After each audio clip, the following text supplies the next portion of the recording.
Bonjour à toutes et à tous, j'espère que vous allez bien. Ici Mickaël Messa, donc je suis auteur, entrepreneur donc depuis l'âge de 19 ans et aujourd'hui j'ai eu beaucoup de chance ou beaucoup de travail également, avec beaucoup de travail de vivre en fait la vie de mes rêves grâce à un mindset de gagnant, comme j'aime l'appeler. Et puis il y a quelques temps en fait, il y a très peu de temps, mais il y a quelques jours, quelques minutes même, j'ai eu le plaisir d'échanger un peu avec Goldwyn, Goulwen donc est un auteur, entrepreneur, investisseur et un très grand compétiteur. Donc il vous en parlera un petit peu tout à l'heure. Et effectivement, en plus d'être tout ça, donc il a investi dans l'immobilier en sachant en partant de zéro, puisqu'il avait un salaire légèrement, on va dire, supérieur au SMIC et encore tout juste quand il a démarré, mais il va vous en dire un peu plus. Alors, bonjour Goulwen, peux-tu te présenter avec tes propres mots et quel est ton parcours? Bonjour Mickaël. Comme tu l'as dit, voilà, je suis un entrepreneur sportif. Pour me résumer, j'aime les challenges. Ce qui m'anime dans ma vie, c'est les challenges. Alors j'ai plusieurs types de. Je suis passionné par dans plusieurs domaines. Donc le sport, essentiellement le sport et l'immobilier. Pour en revenir sur l'immobilier, j'ai commencé à m'intéresser à l'immobilier en 2006 quand je me suis quand j'ai fait mon premier investissement, quand j'ai dû me loger. Donc mon aventure a commencé en 2006 et sans le vouloir, en fait c'est monté crescendo. En fait 2 ans plus tard, j'ai commencé à réinvestir dans un deuxième, troisième et en fait c'est monté très rapidement jusqu'à avoir 14 appartements en moins de 5 ans. Après, donc j'ai dû absorber un peu toute cette charge de travail, tout ce que j'avais pu développer en 5 ans. Ça a vraiment pris une grande part dans ma vie. Ça a vraiment été une grande passion, l'immobilier. Donc après, j'ai fait une petite pause de 2 ans à résoudre des petits soucis, à continuer d'apprendre, de me former, d'échanger sur le sujet pour progresser tout simplement. Et après, hop, je suis reparti. Voilà, mon premier palier était fini. Après, hop, j'ai repris les investissements. Et en fait, le fait de m'être formé, tout ça, et en 5 mois plus tard, après cette pause de 2 ans, j'ai réussi à renouveler ce que j'avais fait en 5 ans. C'est-à-dire, j'ai racheté 14 appartements en 5 mois via 4 immeubles. Voilà, 4 immeubles de rapport qui totalisaient 14 appartements. Voilà, pour en acheter en tout, donc 28. Donc l'immobilier a vraiment pris une grande part dans ma vie. De mon expérience insolite, comme tu le disais, moi j'ai commencé de zéro avec mon simple salaire de pompier. Donc quand j'ai commencé, je gagnais 1300, 1400 euros. Et donc j'ai commencé avec ces premiers revenus. Mais je me suis pas laissé décourager pour autant. Après voilà, j'avais pas non plus cette optique et cette vision de vouloir acheter plusieurs biens. J'avais juste mon principe, mon optique, c'était de me loger, donc d'acheter mon propre logement. Mais après, quand j'ai vu que cette première opération avait eu du succès, c'était bien passé, j'avais appris l'immobilier, je m'étais formé à l'immobilier de par mon premier investissement. De là, je me suis dit, si j'ai réussi à en faire un, pourquoi pas en faire un deuxième, un troisième. Donc, je n'ai fait un deuxième, un troisième. Là aussi, je me suis rendu compte qu'il n'y avait rien de compliqué. Donc, je me suis dit, pourquoi ne pas continuer? Et voilà. Et ça a pris jusqu'à 25 appartements, dont 4 immeubles. Donc, et de là, en fait, voilà, en partant de zéro, je me suis dit, moi, j'ai une philosophie, c'est si lui y arrive, moi aussi, je peux y arriver. Et si j'y arrive, donc chose que j'ai réussi à faire, d'autres y parviendront. Donc, moi, je suis quelqu'un, je suis dans le partage.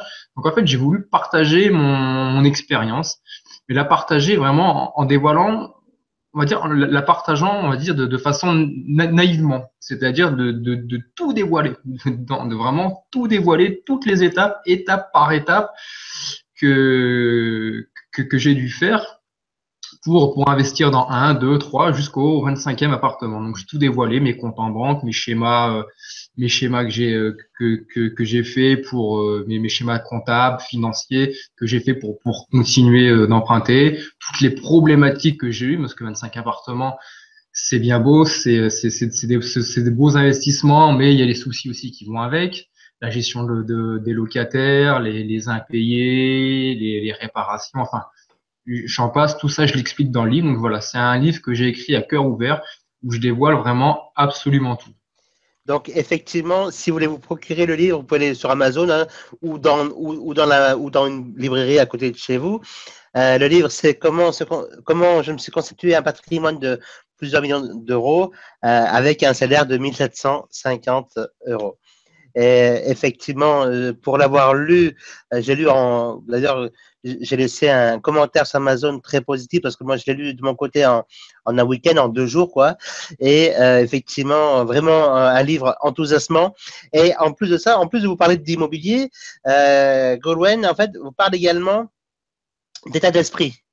Parce qu'effectivement, en fait, l'immobilier, c'est un outil, c'est un véhicule qui va nous emmener, d'ailleurs, et tu le dis aussi, hein, Roland, c'est un véhicule qui nous emmène du point A au point B, en fait.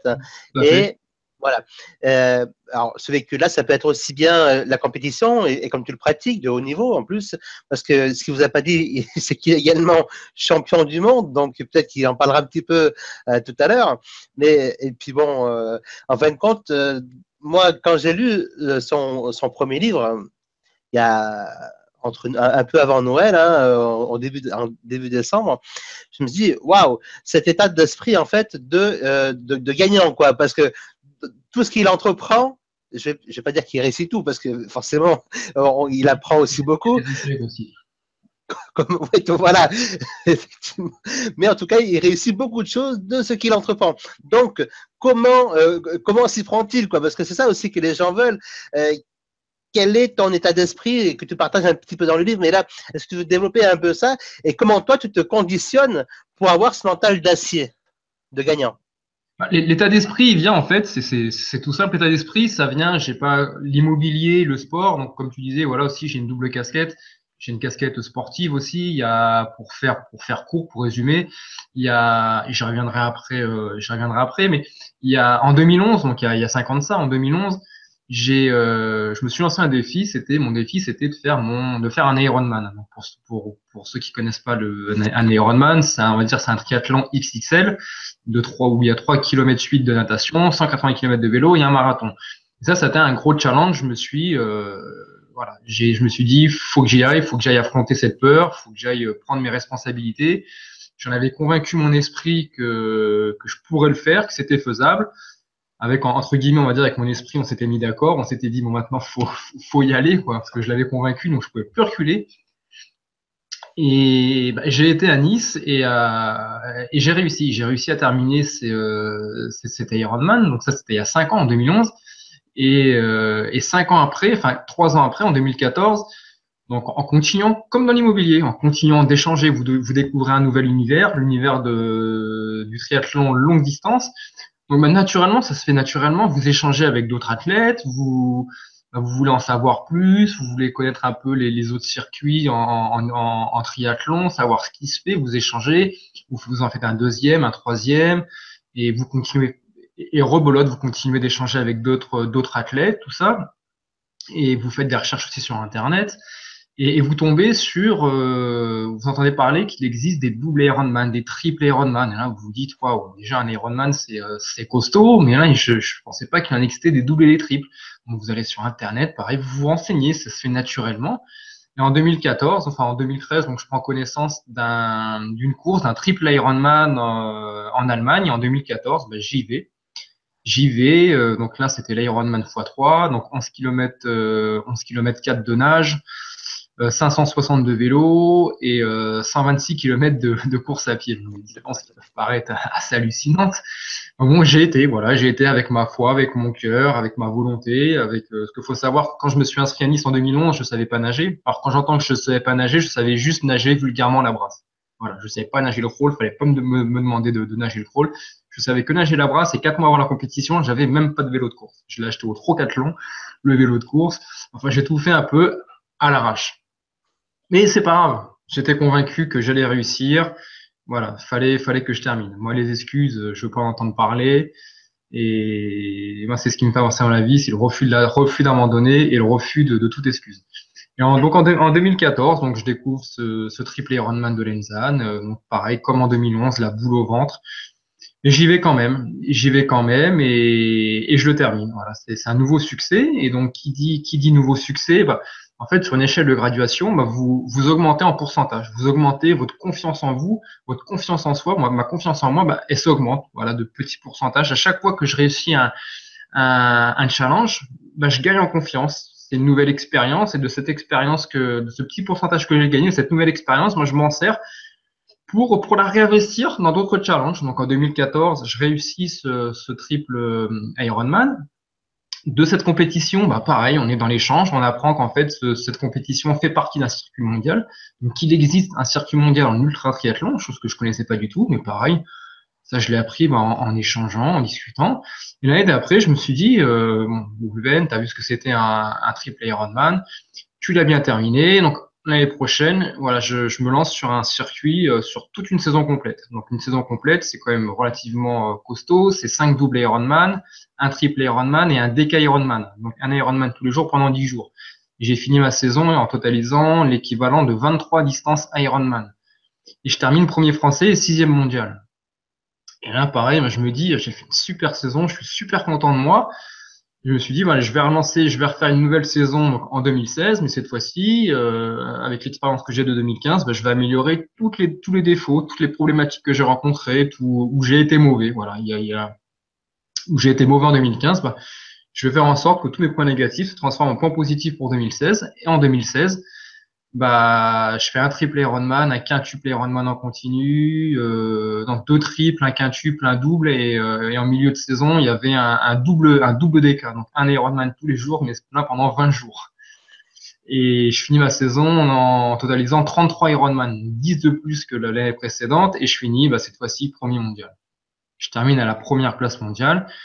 Voilà, mais tout ça, ça se fait, voilà, ça s'est pas fait, ma réussite immobilière, ma réussite en sport, ça s'est pas fait en 24 heures. Je me suis remis un coup de pied au cul en 2007. En 2007, je me suis dit, faut faire quelque chose, faut que tu crées ton histoire, voilà, faut que tu crées ta vie, faut que tu te lances dans ce que tu as envie de faire. En 2007, j'ai fait mon premier trail, le trail des Templiers, 68 km. Ça a été ma première, on va dire, grande expérience en sport, en challenge, que j'ai vraiment bien réussi. Et de là, c'est parti. Donc, un trail. Après, j'ai fait l'UTMB, l'Ultra Trail du Mont Blanc, 66 km, la CCC.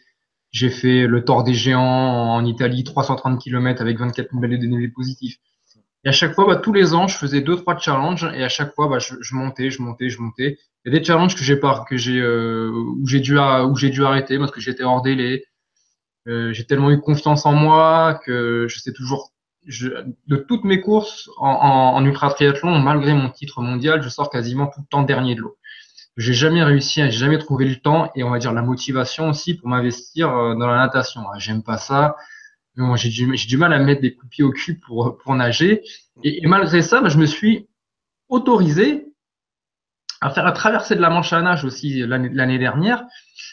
Alors ça se passait très bien pour faire court, mais en fait j'ai dû arrêter au 20e kilomètre de nage. J'ai à peu près 40 kilomètres à faire et j'ai dû arrêter au 20e kilomètre. Enfin, j'ai dû arrêter. La logistique, mon bateau accompagnateur m'a demandé d'arrêter parce que j'allais être entre guillemets hors délai. Je leur avais dit 18-20 heures. Eux, ils avaient estimé le temps pour arriver en France à plus de 24 heures.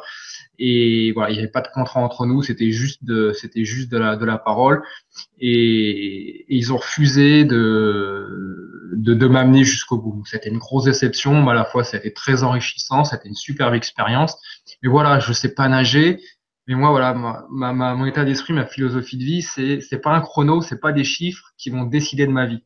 C'est moi qui décide de ma vie, c'est moi qui décide de ce que j'ai envie de faire. C'est pas des chiffres.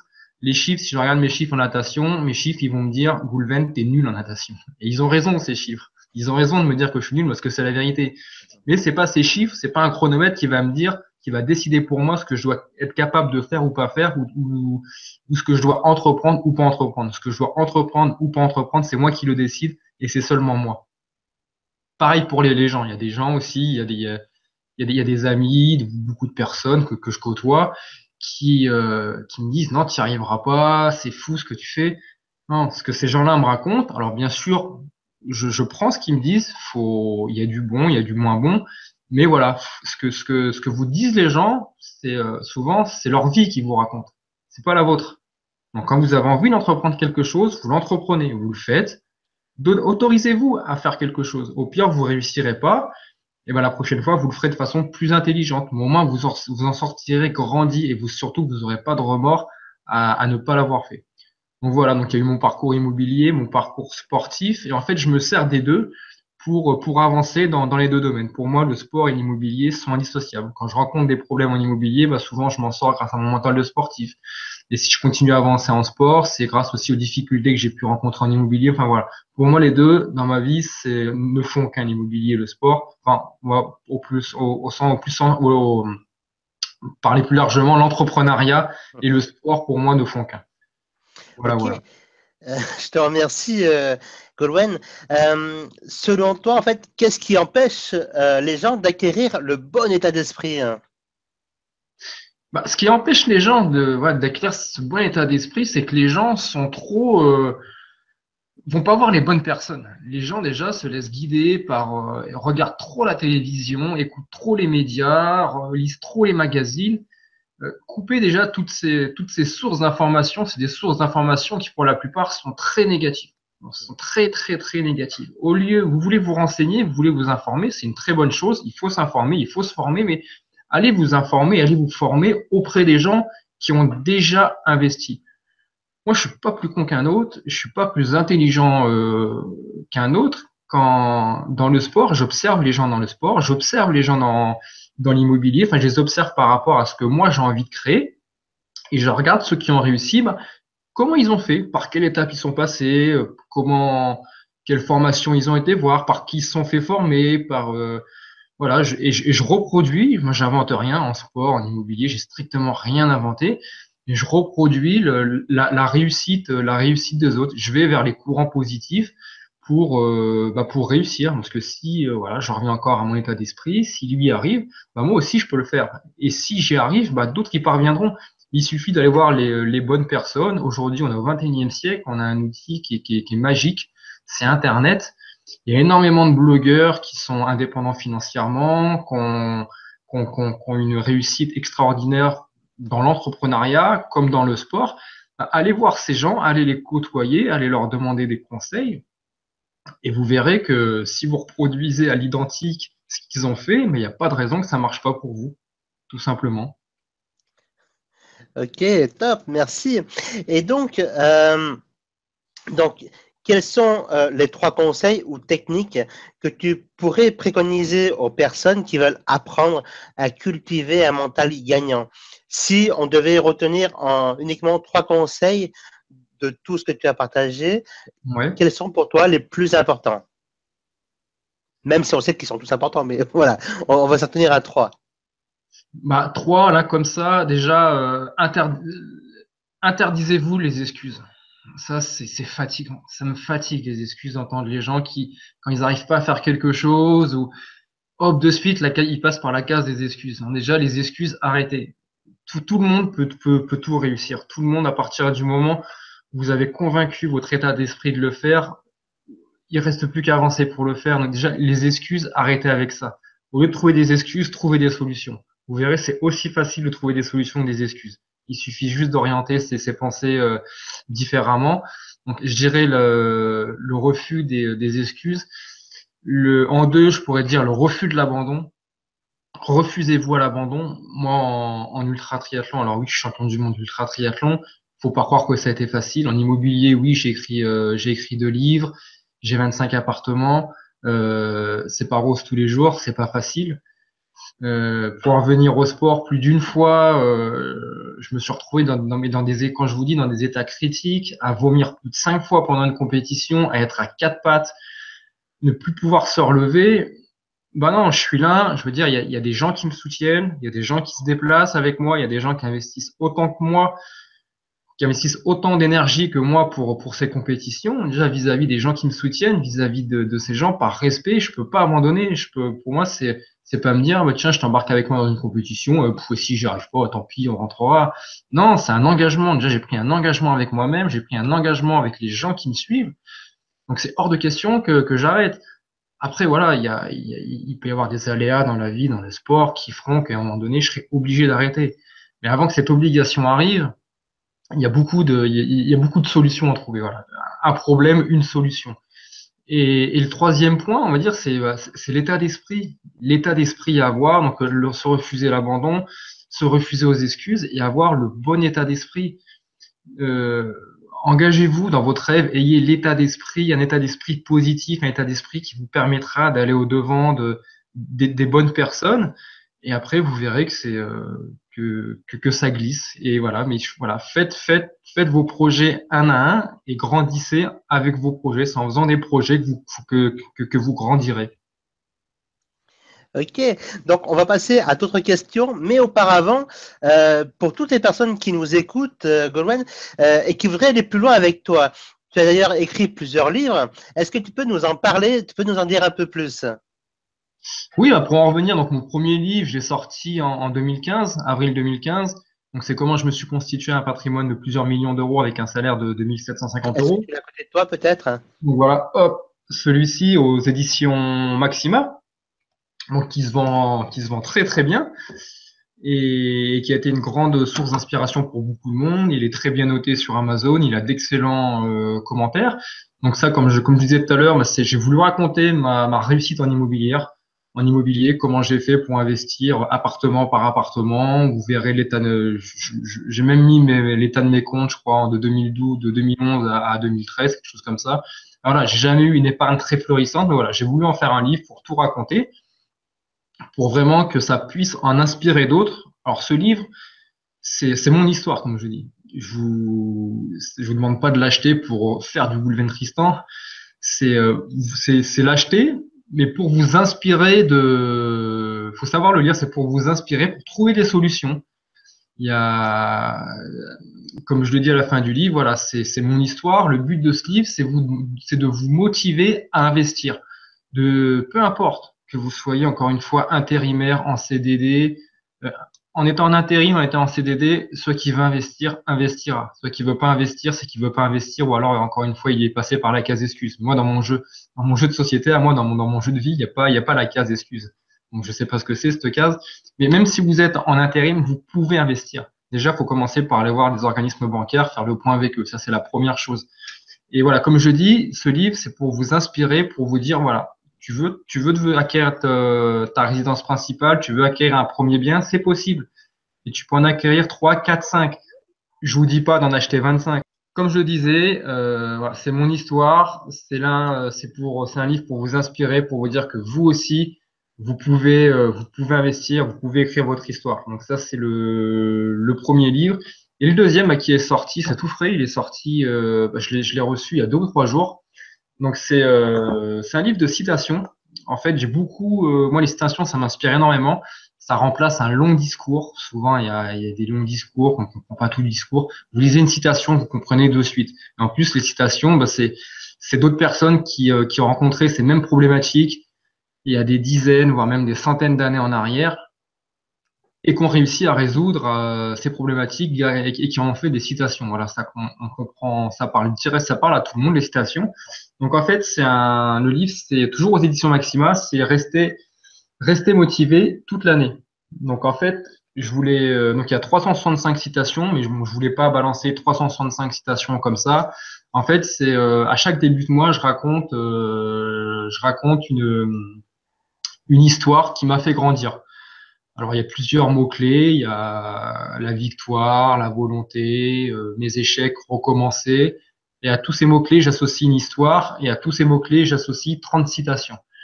Donc voilà, c'est un livre qui est vraiment très motivant, qui pourra vous permettre de voir un peu les prouesses, on va dire, en immobilier et en sport que j'ai pu faire, que j'ai pu réaliser. Et ça pourra vous en inspirer. Donc voilà pour les 2 ouvrages que j'ai écrits. Et il y en aura d'autres à venir dans les années, ça c'est sûr. Super, je te remercie donc pour partager cette expérience avec les auditeurs, les lecteurs et les auditrices également. Et donc maintenant, Goldwyn, au début de cette intervention, tu as parlé un peu de confiance en toi. Maintenant, parlons de ta confiance. Nous savons que certaines phrases, en fait, nous savons que certaines phrases nous marquent et nous blessent dans notre confiance en nous. Pour toi, quelle a été cette phrase et comment as-tu réussi à t'en détacher? Une phrase qui aurait pu me blesser, qui aurait pu me faire grandir par la suite. Tout à fait. Alors, il y a pas réellement de phrase qui m'a blessé. Je suis un peu hermétique à tout ça. Alors, je prends pas, voilà, enfin, je suis pas non plus insensible à la négativité qu'on peut me dire, qu'on peut écrire sur moi. Enfin, pour certains, c'est vraiment très rare, mais pour le peu de négativité qu'on peut écrire sur moi, sur mes ouvrages, ou sur ma personnalité, ou sur ce que j'ai pu faire, bon, c'est vraiment une c'est vraiment une minorité. Bon, j'y prête pas forcément attention. Moi, je préfère me concentrer et m'investir sur des gens qui m'apprécient, sur des gens qui ont envie de grandir, que de chercher à plaire à des gens que me battre enfin, de me battre pour des gens à qui j'adhère pas, sur qui il y aura pas d'échange. Alors si en me battant avec ces gens-là, je pourrais peut-être, oui, je pourrais peut-être avoir après de meilleurs échanges ou les convaincre de mon état d'esprit, de ma philosophie de vie. Mais cette énergie, je préfère la mettre dès le début pour des gens qui me suivent, pour des gens qui ont le même comportement que moi, le même état d'esprit que moi, la même philosophie que moi. Voilà, ce sera beaucoup plus bénéfique pour chacun et je grandirai beaucoup plus vite à aider ces gens-là. Donc des phrases, non, je pourrais reprendre. Tout le monde a côtoyé ce type de phrase. C'est quand je le raconte un peu dans mon livre des citations. C'est mes échecs scolaires. Voilà, j'ai connu pas mal d'échecs scolaires. Donc la phrase que tout le monde a entendue, c'est t'auras pas ton bac, tu vas rien faire de ta vie, tu vas droit dans le mur. Voilà, il y a eu ces phrases-là, ne te présente pas au bac, parce que tu vas faire baisser les statistiques de l'établissement privé où j'étais. Et ça m'a mis un coup de pied au cul, ça. Ça a été un élément de motivation pour justement avoir mon bac STI. Alors que j'étais dernier de la classe, c'était une catastrophe. Mais oui, c'était une petite phrase déclencheur que tout le monde a connue. Et moi, je l'ai pris comme un élément déclencheur, comme un élément motivant pour mettre un coup de pied au cul et dire aux enseignants, bah voilà, le cancre Goulven, bah son bac, il l'a eu. Mais après, par la suite, non, parce que quand j'ai un rêve, quand j'ai un objectif, déjà, j'en parle pas encore. Enfin, j'en parle pas au début. Je le garde pour moi. En fait, je me protège. Indirectement, je me protège parce que je sais que maintenant, mes rêves, bah, j'ai presque conscience que la vie est illimitée à force d'avoir réussi énormément de challenges. Donc, plus je continue à mes challenges, plus mes challenges, bah, naturellement, ils sont élevés. Mais il y a encore beaucoup de gens qui comprennent pas forcément bah, mes challenges, la hauteur et la grandeur de mes challenges. Donc voilà, pour me protéger dans un premier temps, pour éviter d'avoir trop d'aspects négatifs d'un coup, voilà, je mets un peu les parapluies, j'en parle pas, et quand le projet il commence à être bien développé ou que je suis juste avant, moi je commence à en parler, et au fur et à mesure ça se fait naturellement. Une petite histoire, une petite anecdote, parce que je sais que les gens adorent les histoires. Justement, par rapport à ce que tu disais, à la question que tu me demandais, ben, en 2011, quand je me suis lancé pour mon premier Ironman à Nice, c'est une histoire que j'aime bien raconter.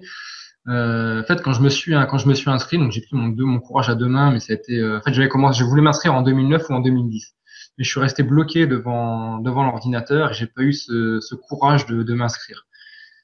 Et il y a un ou deux ans qui se sont écoulés par la suite. Et en fait, un ou deux ans après, je me suis retrouvé exactement dans la même situation, devant mon ordinateur, devant la même page, devant le règlement à 500 euros pour l'inscription de l'Ironman de Nice. Et en fait, je me suis rappelé un an ou deux ans auparavant l'échec que j'avais eu.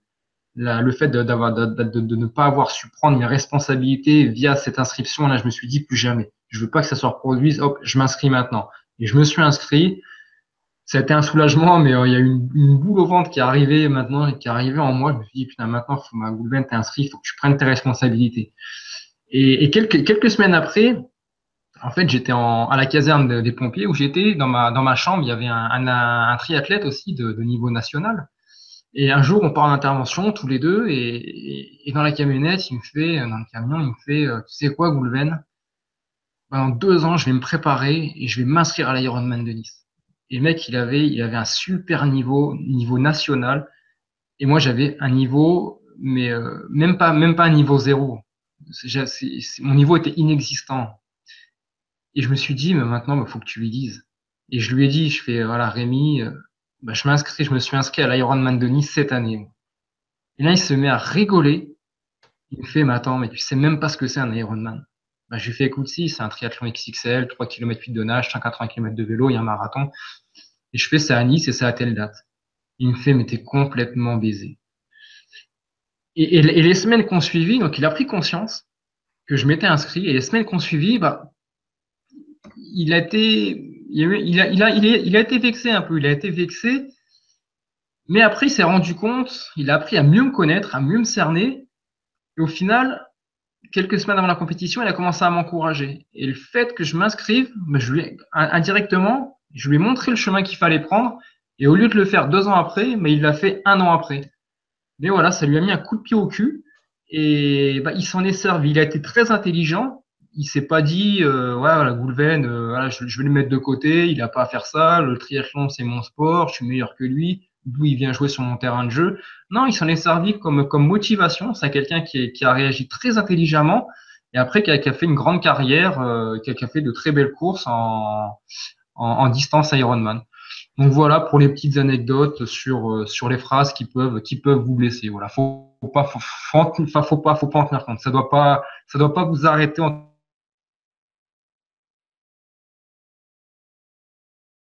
confiance, qui me donne envie de me battre. Comme je le raconte je crois dans mes 2 livres, je raconte cette histoire. C'est moi, j'ai été chercher dans mon passé. J'ai été chercher dans mon passé ce que j'avais réussi, essayer d'apprendre à mieux me connaître. Et ça, j'ai trouvé les réponses dans mon passé et j'ai trouvé les réponses quand j'avais 12 ans. En fait, à 12 ans, pour la petite histoire, j'ai fait mon premier marathon. Alors, je me suis pas dit à 12 ans, tiens, hop, je vais m'inscrire à un marathon. Déjà, d'une part, c'est interdit. Et deuxièmement, en faisant ce que j'ai fait, je savais même pas que j'avais fait un marathon. En fait, j'étais pour faire court, j'étais tout simplement parti en vacances avec ma mère et mon frère à Saint-Pierre-la-Mer. Mais mes parents n'avaient pas pu avoir la même semaine de vacances. Et j'étais descendu en train. Sauf un an auparavant, on avait habité à Narbonne et je voulais revoir cette ville de Narbonne. Revoir cette ville, on est gamin, revoir son terrain de jeu, sentir des odeurs, enfin voilà, revivre des bons moments que j'avais passés à Narbonne. Et le seul problème, on n'était pas véhiculé. Moi, prendre les transports, je savais pas comment faire. Ma mère a peut-être pas forcément envie de m'y amener. Je me souviens plus de tous les détails. Et je me suis pas posé toutes ces questions, moi. Moi, j'avais un objectif, c'était de revoir Narbonne, c'était plus fort que moi. Et en fait, bah, tout simplement, j'ai pris mes petites jambes et de Saint-Pierre-la-Mer, j'ai été à Narbonne en courant. Alors, cette route, je la connaissais par cœur, parce que je l'avais fait des centaines de fois en voiture avec mes parents, mais j'ignorais totalement le nombre de kilomètres qui séparaient ces 2 villes. En plus, j'avais pas du tout prévu de faire ça, donc j'avais pas de tenue de sport adéquate. À cette époque-là, il n'y avait pas de montre GPS, j'avais pas de téléphone portable, enfin, il y avait strictement rien de tout ça. Et mes seuls arguments, ma seule force, moi, c'était ma volonté, mon désir, et c'est tout. Et j'ai pris mes petites jambes avec mon courage, et j'étais à Narbonne. Alors, ça a été très, très difficile à la fin. Je pensais que ça allait être beaucoup plus simple que ça, que ça allait beaucoup plus rapide que ça. Mais finalement, je suis arrivé au panneau Narbonne, et bon, j'ai pas pu aller plus loin tellement que j'étais épuisé, j'avais plus d'eau, j'avais même pas un centime sur moi, donc j'étais dans le magasin le premier magasin à l'entrée de Narbonne. Je me souviens encore, je rentre dans le magasin, j'avais même pas un sou, pas un centime, je pensais pas devoir aller me ravitailler et j'ai pris une petite bouteille d'eau, j'ai mangé des bounty dans le rayon des chocolats, dans le rayon des chocolats et je suis ressorti comme ça. Et après, bah, je suis retourné sur Saint-Pierre-la-Mer et j'ai dû mettre 7 ou 8 heures pour faire ça. Mais en fait, j'ai jamais su que j'avais fait 42 kilomètres. C'est peut-être 5 ans ou peut-être 10 ans après, en me rappelant de souvenirs, en cherchant sur Mappy, en regardant la distance qui séparait que Narbonne et Saint-Pierre-la-Mer, que j'ai vu que j'avais fait un marathon. Et en fait, je me suis servi de ça pour me dire, attends, t'as réussi à faire ça, tu l'as fait.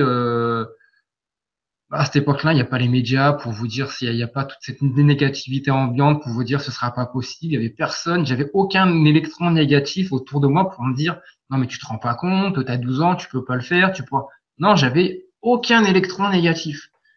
Et en fait, voilà, en fait, je me suis servi de ça pour continuer à grandir maintenant. Et en fait, au jour d'aujourd'hui, bah, tous les électrons négatifs, je les enlève de moi. C'est-à-dire les médias. Alors, je regarde la télé comme tout le monde, je lis les journaux comme tout le monde, mais maintenant, je suis assez grand et assez mature pour savoir ce qui est bon à prendre dans des médias, bon à prendre dans les journaux et dans les magazines. Voilà, et je sais que ce qui est surtout bon à prendre, c'est l'expérience de ceux qui ont réussi et qui ont échoué. Parce que l'échec aussi, c'est des très bons arguments et très bons éléments pour pas reproduire justement ces mêmes erreurs. Donc voilà, pour en revenir à ta question, bah, voilà, moi ce qui m'a fait, ce qui m'a servi de tremplin, de fighting spirit, de tout ça, bah, c'est mon passé, c'est en allant chercher ce que j'ai réussi à faire à 12 ans pour le reproduire à une échelle beaucoup plus importante à aujourd'hui. Eh ben, écoute, Colwen, je te remercie pour pour ton temps, pour avoir consacré de ton temps donc pour cette interview, pour avoir répondu donc avec le cœur en fait aux questions que je t'ai posées aujourd'hui. Donc, est-ce que tu peux représenter tes livres face à l'écran une dernière fois et dire leur titre? Alors, vous pouvez les acheter, vous procurer les livres de Goldwyn donc sur Amazon ou dans votre librairie hein, à côté de chez vous, c'est la même chose. Goldwyn, je te laisse vite fait représenter Ouais, tes deux livres. mon premier ouvrage donc, qui est consacré, c'est 100% immobilier. Alors, je partage aussi quelques expériences de mes réussites sportives, parce que j'associe toujours l'immobilier et le sport. Donc, ça parle aussi un peu de sport. J'associe un peu le sport aussi dans ma réussite immobilière. Donc, ça, c'est le livre Comment je me suis constitué un patrimoine de plusieurs millions d'euros avec 1750 euros par mois aux éditions Maxima. Donc, ce livre, il est disponible sur Amazon et dans toutes les librairies, la Fnac et compagnie. Et prochainement, il sera disponible aussi sur mon blog immobilier que je vais sortir d'ici, on va dire, grand maximum 2 mois. Donc, ce sera www.businesschallenge.fr. Et pour ceux qui me suivent, il y aura une large communication sur Facebook. Pour ceux qui me suivent, qui me connaissent pas sur Facebook, bah, vous tapez Goulven Tristan. Voilà, je suis facile à trouver. J'ai 2 pages, Business Challenge et Sport Challenge. Voilà. Et au prix de 19,80 €.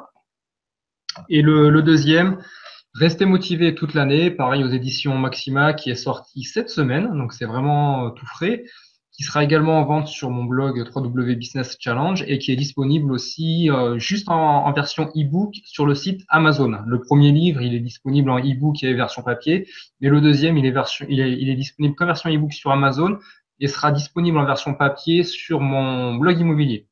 Donc voilà pour vous. Pour les passionnés de sport, j'ai un blog www Sport Challenge qui est déjà actif. J'ai une grosse mise à jour à faire et il y aura un nouveau site. Mon blog sport va être refait complètement cette année avec des formations à vendre, du coaching et plein d'autres choses. Génial. Ben écoute, Goldwyn, à très vite. Au plaisir de te revoir en tout cas, ou à Toulouse, ou sur Paris, ou ailleurs en France, Ouais, ou bah, ailleurs. Voilà, parce qu'effectivement, tu es une personne très inspirante et je pense que voilà, on en reparlera plus tard, mais que tu auras peut-être l'occasion d'intervenir dans différents événements Internet. Je te souhaite très bonne continuation, encore beaucoup de succès et puis une belle vie. Hein, en tout cas, voilà, en cette nouvelle année, une belle vie encore. bah, merci à toi pour de m'avoir contacté pour cette interview, merci à toi pour cet échange. Et voilà, comme tu l'as dit, bah à très vite en France ou hors de France même. Bye bye. À bientôt, bye bye.